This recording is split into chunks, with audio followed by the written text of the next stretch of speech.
Sekjen PD Perjuangan Hasto Kristianto melontarkan pantun yang menyebut Mahfud MD sebagai bacawa pres. Bukan kali ini Hasto berpantun soal bacawa pres. Sebelumnya Hasto juga pernah berpantun dengan menyebut Ridwan Kamil sebagai bacawa pres Ganjar. Terima kasih sekali lagi atas undangan dari Prof. Mahfud. Koalisi pengusung Ganjar Pranowo hingga kini belum menetapkan nama bakal cawapresnya. Namun sejumlah elit PDIP beberapa kali memberi sinyal nama-nama bakal cawapres Ganjar, antara lain Ridwan Kamil dan Mahfud MD. Terbaru, Sekjen PDIP Hasto Kristianto melontarkan pantun yang kali ini menyinggung nama Mahfud sebagai bacawa pres. Lewat pantun, Hasto menyebut Mahfud sebagai bacawa pres yang lurus tegak, yang pemikirannya membuat rakyat semakin percaya diri. Siapa yang tidak tahu Profesor Mahfud MD? Salah satu bacawa pres yang lurus tegak dan suka wedang ronde. Pemikirannya luas hingga beberapa dekade. Di tangannya rakyat semakin pede, saudara-saudara sekalian. Sebelumnya lewat pantun, Hasto juga pernah menyinggung nama Ridwan Kamil sebagai bakal cawapres Ganjar saat meresmikan Monumen Bung Karno di Bandung, Jawa Barat. Kang Emil memang kaya prestasi, memajukan Jabar penuh karya seni. Pemilu akan digelar beberapa bulan lagi. Bacawa pres Pak Ganjar ternyata ada di sini. Ganjar Pranowo beberapa waktu lalu sempat mengunggah foto ngopi bersama Mahfud MD. Sedangkan Ridwan Kamil mengaku sudah bertemu Ketua Umum PDIP Megawati Soekarno Putri. Pakar politik menilai dua nama Mahfud MD dan Ridwan Kamil bisa jadi penentu kemenangan jika menjadi pendamping Ganjar. Memang kenapa Mahfud MD dan kemudian Ridwan Kamil belakangan ini cukup santer dikaitkan? Karena memang secara elektabilitas baik Mahfud ataupun Ridwan Kamil jika diduetkan dengan Ganjar Pranowo relatifly memberikan insentif politik elektoral yang relatifly signifikan. Ganjar bisa naik elektabilitasnya itu ya jika berpasangan dengan Mahfud ataupun dengan Ridwan Kamil.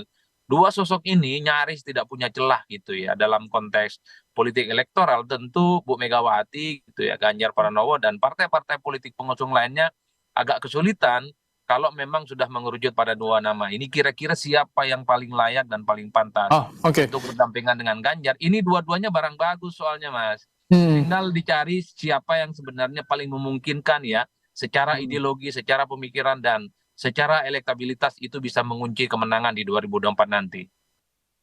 Bacawa pres Ganjar hingga kini masih dibahas pimpinan parpol anggota koalisi pendukung Ganjar Pranowo. Namun dalam berbagai kesempatan PDIP menyebut tidak menutup kemungkinan nama bacawa pres akan diumumkan di detik akhir jelang pendaftaran Capres-Cawapres ke KPU. Tim Liputan Kompas TV. Sekjen PD Perjuangan Hasto Kristianto kembali berpantun menyinggung nama bacawa pres. Apakah ini kode atau sinyal nama-nama yang disebut Hasto di pantun akan menjadi pendamping Ganjar Pranowo? Kami membahasnya bersama Ketua DPP PD Perjuangan Ahmad Basarah dan pakar politik Nyarwi Ahmad. Selamat sore Pak Basarah, Pak Nyarwi. Sore, Cindy. Selamat sore, Cindy. Hai Pak Basarah. Ini dua kali Sekjen PD Perjuangan Mas Hasto berpantun. Sekarang menyebut Mahfud MD, sebelumnya menyebut Ridwan Kamil. Apa sih sebenarnya makna pantun dari Mas Hasto ini untuk PD Perjuangan soal bacawa pres? Cindy, pertama sekarang ini sudah menjadi tren bahwa setiap tokoh-tokoh politik ceramah atau berpidato, ceramah dan pidatonya itu acap kali ditutup atau diawali dengan pantun. Ya. Nah, saya kira Sekjen PD Perjuangan Dr. Hasto Kristianto salah satu tokoh yang di banyak pidatonya sudah mulai menggunakan pantun-pantun ketika beliau berpidato. Tapi nyebut-nyebut bacawa pres loh Pak Basarah. Dalam kaitan konten pantun yang beliau sampaikan di dua forum, di Bandung dan kemudian di Jakarta, pantun untuk Ridwan Kamil dan Profesor Mahfud MD, tentu kaitannya dengan dinamika politik kontemporer. Karena memang pada faktanya sampai dengan hari ini di posisi menjelang 37 hari pendaftaran capres bacawa pres dibuka di KPU atau 153 hari menjelang pencoblosan, dinamika politik tentang pencapresan ini memang semakin intens. Nah, saya kira apa yang disampaikan oleh Sekjen PDI Perjuangan itu adalah suatu representasi yang bisa saja nama Profesor Mahfud MD, Ridwan Kamil menjadi figur yang kemudian menjadi pertimbangan Ibu Megawati Soekarno Putri. Tetapi itu tentu saja tidak definitif karena politik itu tidak seperti matematika, 2 tambah 2 itu tidak harus 4, bisa 5, bisa 3, dan seterusnya. Artinya kemungkinan bacawa pres yang lain, seperti Sandiaga Uno, lalu kemudian Erick Thohir, Dapat kemudian pantun Andika juga begitu. Perkasa dan lain-lain itu masih berpeluang karena dinamikanya masih sangat tinggi. Tetapi kalau bicara Profesor Mahfud MD, saya kira di antara bacawa pres yang ada, beliaulah satu-satunya bacawa pres atau bahkan sedikit dari figur atau tokoh Indonesia yang punya pengalaman trias politika yang lengkap. Oke, Dia baik. pernah menjabat Ketua Mahkamah Konstitusi, kemudian Menteri. Baik, Pak Basarah, maaf saya harus potong karena kita akan mendengarkan kumandang azan maghrib terlebih dahulu untuk wilayah DKI Jakarta dan sekitarnya. Selamat menunaikan ibadah sholat maghrib, saudara, bagi Anda yang berada di wilayah DKI Jakarta dan sekitarnya. Perbincangan soal pantun Sekjen PDI Perjuangan yang menyinggung nama Bacawa Pres Mahfud MD, yang disebut adalah Bacawa Pres, akan kami bahas bersama dengan Ketua DPP PDI Perjuangan Ahmad Basarah dan pakar politik Nyarwi Ahmad. Pak Nyarwi, kalau Sekjen PDI Perjuangan berpantun menyebut nama Mahfud MD disandingkan dengan Bacawa Pres, itu artinya serius menurut Anda atau hanya memberikan angin segar saja untuk Mahfud MD, PHP begitu? Ya, begini Cindy, kalau sekedar berpantun saja gitu, tadi saya setuju dengan apa yang disampaikan Bung Ahmad Basarah ya. Itu sering juga, artinya memang nama Pak Mahfud kita tahu itu masuk nominasi ya di antara beberapa nama di bursa cawapres Mas Ganjar ya. Tetapi kalau kita lihat beberapa runtutan dan indikasi lainnya, saya lihat peluang Pak Mahfud per hari ini gitu ya, itu mengalami kenaikan. Kenapa begitu saya sebut? Karena sebelumnya kan juga ada pertemuan juga ya, misalnya yang di upload di Instagram Mas Ganjar ya, pertemuannya makin asik nih katanya begitu. Terus juga ada beberapa pertemuan yang lain ya, misalnya Pak Mahfud dengan Pak Sekjen kan berapa kali, dengan Bu Mega juga saya kira juga gitu.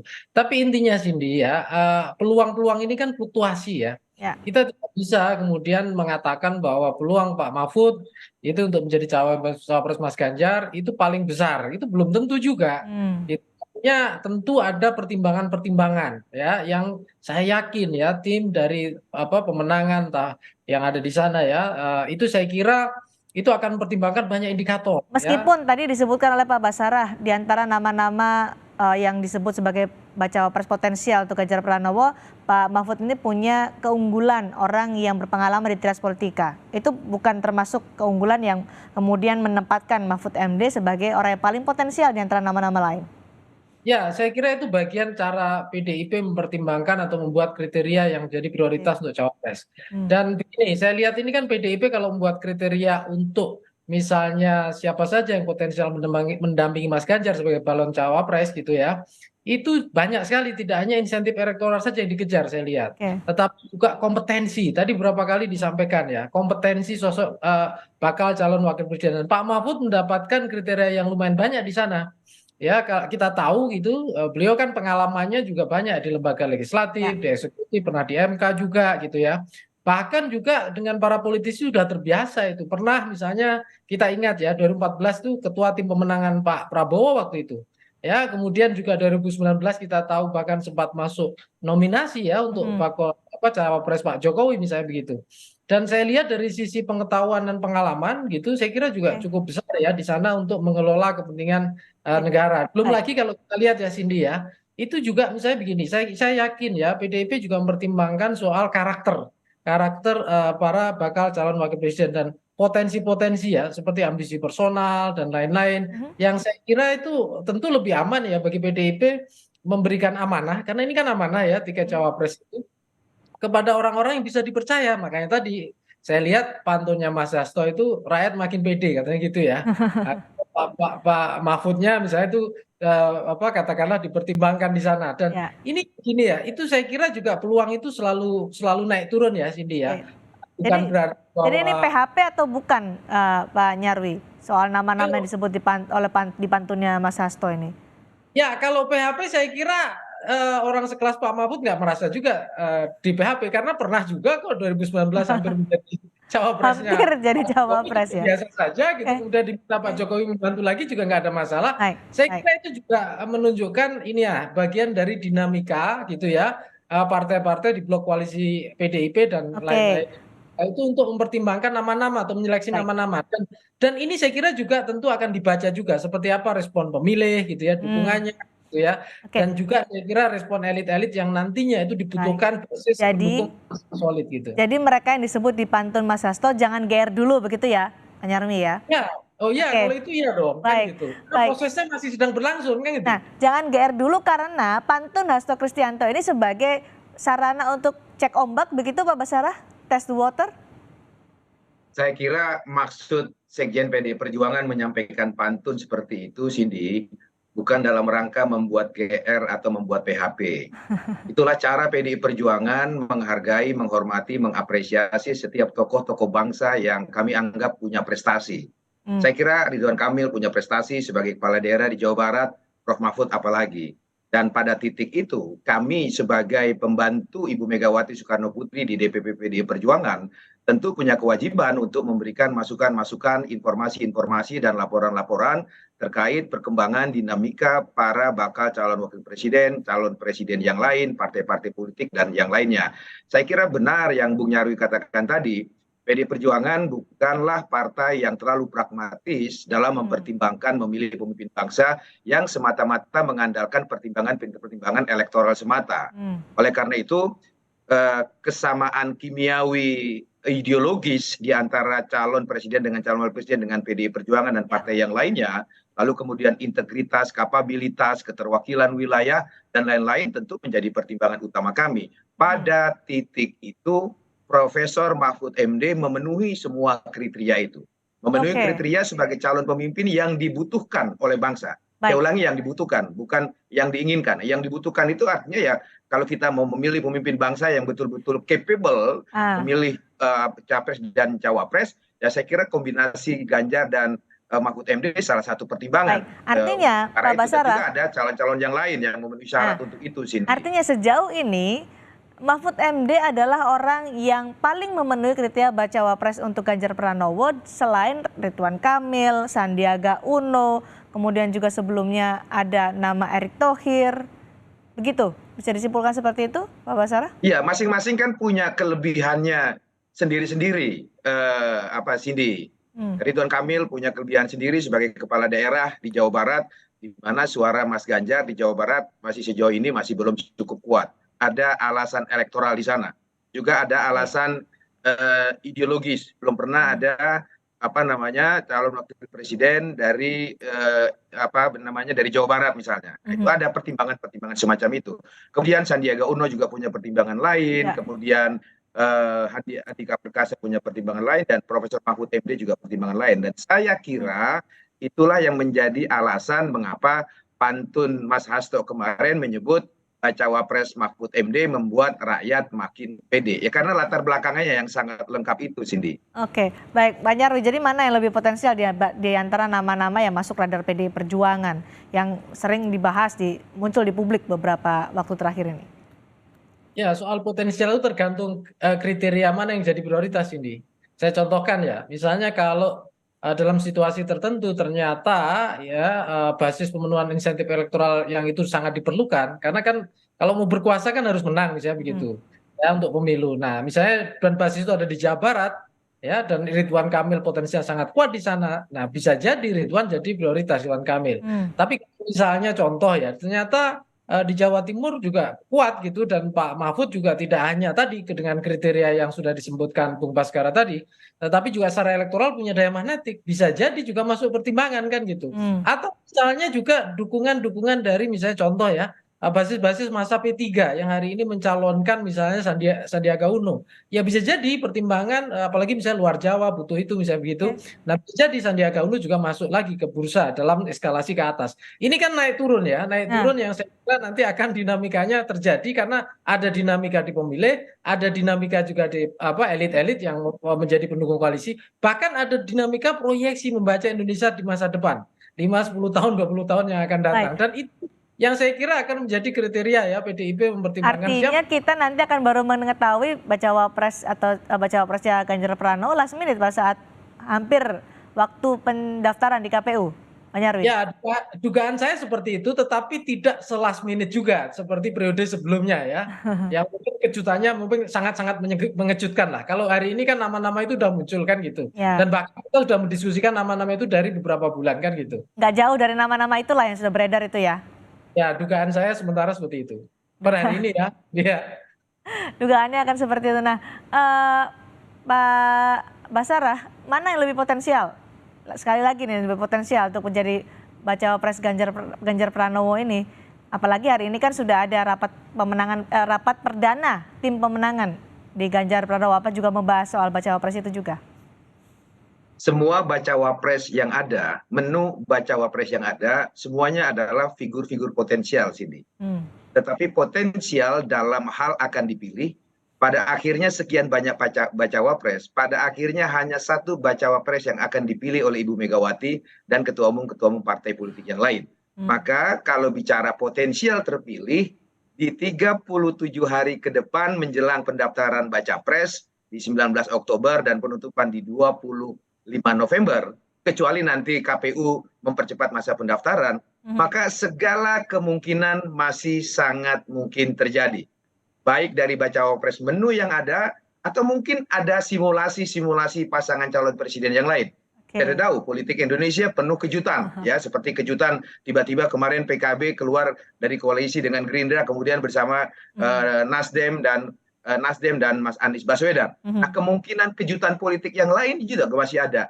Maka mari kita tunggu 37 hari ke depan, di 19 Oktober sampai 25 November, siapa kira-kira formasi bacawa pres atau capres dan cawapres yang akan diputuskan oleh Ibu Megawati Soekarno Putri dan partai-partai pendukung lainnya, Cindy. Hari ini H-37 hari pendaftaran baca pres dan bacawa pres, sudah ada rapat perdana. Dibahas juga nggak Pak Basarah soal bacawa pres Ganjar Pranowo di rapat hari ini?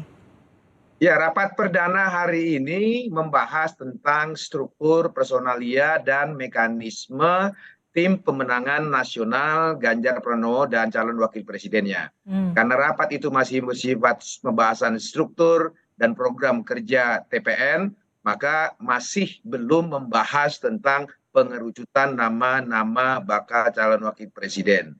Gitu, Cindy. Baik, Pak Nyarwi, ini kan masih saling intip kekuatan koalisi sekarang yang masih belum mendeklarasikan kan koalisi pendukung Ganjar Pranowo dan juga pendukung Prabowo Subianto. Apakah masih akan terus saling intip nih untuk peta elektoral dari dua koalisi ini untuk bacawa presnya? Ya, kalau bahasanya saling intip lah ya teman-teman media. Tapi sebenarnya menurut saya mereka semua ini di blok ini kan tentu menyiapkan ya, tidak hanya kriteria yang dipakai, tetapi juga terus-menerus menseleksi, mencari mana yang terbaik. Terbaik dalam artian berbagai kriteria tadi ya. Yang terdekat jelas untuk kepentingan mengelola basis ya pemenangan misalnya begitu. Yang kedua jelas menunjukkan kemampuan misalnya sosok cawapres ini ya. Cawapres sejauh mana dia mampu katakanlah mensupport ya visi menjadi sosok yang kompatibel masing-masing gitu ya, atau secara chemistry itu nyambung gitu, memperkuat brand. Nah, saya kira itu juga selain mereka juga saya kira teman-teman di blok koalisi baik di kubu Mas Ganjar maupun juga di Pak Prabowo itu juga akan terus ini berusaha mencari alternatif ya dari berbagai potensi untuk bisa berkompetisi, tidak hanya menang tetapi juga mungkin sehat lah secara baik, itu mewarnai demokrasi kita di Indonesia, karena kan kita masuk catatan sejarah juga cara berpilpres yang baik kemudian menghasilkan pemimpin yang baik kemudian mengelola negara secara maksimal. Nah, itu saya kira juga menjadi prestasi semua, kayak kira itu. Pak Basarah tadi membuka kemungkinan bisa saja ketika dinamika politik ini terus berlanjut, terus bergulir, bisa saja ada lintas koalisi seperti yang terjadi kemarin di Koalisi Perubahan, deklarasi Anies Baswedan dan Muhaimin Iskandar. Masih mungkinkah itu Pak Nyarwi mendekati 37 hari menjelang pendaftaran? Kemungkinan itu sangat terbuka, Cindy. Kenapa? Karena ya kita tahu ya dinamika antar anggota di blok koalisi ini masih mungkin terbuka. Tetapi blok koalisi menurut saya tetap hanya saja ada kemungkinan berubah. Tetapi balik lagi ya, saya kira juga partai-partai ini kan juga tidak hanya visioner, tetapi juga dihadapkan pada kondisi realistis ya. Ada harapan yang juga harus dipenuhi di internal demokrasi partai maupun kesemuanya. Dan kita sangat nah ini juga warna demokrasi kita. Kalau di beberapa negara kan ada primary election untuk capres maupun cawapres. Di kita ini sebenarnya ini mekanisme internal di blok koalisi saya lihat. Cara mengelola tidak hanya koalisinya saja, tetapi juga nama-nama yang kemungkinan bisa disepakati untuk pasangan bakal calon wakil presiden yang dipasangkan dengan capres itu. Oke. Nah, target selanjutnya nih Pak Ahmad Basarah setelah rapat perdana soal bacawa pres nanti akan pembahasannya seperti apa? Strategi dari koalisi pendukung Ganjar Pranowo ini. Ya, Cindy, kebetulan Partai Pendukung Kerjasama Politik Pak Ganjar Pranowo pada hari ini berada pada posisi yang solid karena sudah dapat dipastikan Mas Ganjar dengan calon wakil presiden yang akan ditetapkannya dapat mendaftarkan pasangan calonnya ke KPU. Artinya telah memenuhi ambang batas 20%. Kemudian karena itu yang kami lakukan sekarang adalah melakukan konsolidasi baik antar partai politik ataupun antar partai politik dengan organ-organ relawan untuk turun ke bawah, bertemu rakyat, mensosialisasikan tentang figur Mas Ganjar dan juga konsepsi-konsepsi pemikiran-pemikiran serta program-program pembangunan yang akan beliau jalankan jika kelak dia terpilih sebagai Presiden Republik Indonesia. Pada titik itulah kerjasama politik kami saat ini lebih banyak turun ke bawah daripada membicarakan hal-hal yang bersifat elitis karena telah terjadi pembagian tugas di antara kami bersama. Dengan sinergitas itu kami yakin elektabilitas Mas Ganjar akan terus semakin meningkat dan sekarang pada posisi yang sudah teratas di antara beberapa hasil survei dan tentu kami akan terus berjuang untuk meningkatkan elektabilitas Mas Ganjar tersebut, Cindy. Baik, ditunggu kejutan nanti siapa bacawa pres Ganjar Pranowo atau mungkin nanti ada pantun-pantun berikutnya untuk tokoh-tokoh lainnya. Juga ini menarik untuk disimak dari PD Perjuangan. Terima kasih Pak Ahmad Basarah, terima kasih juga Pak Nyarwi Ahmad sudah berbagi pandangan bersama kami di Sapa Indonesia malam hari ini.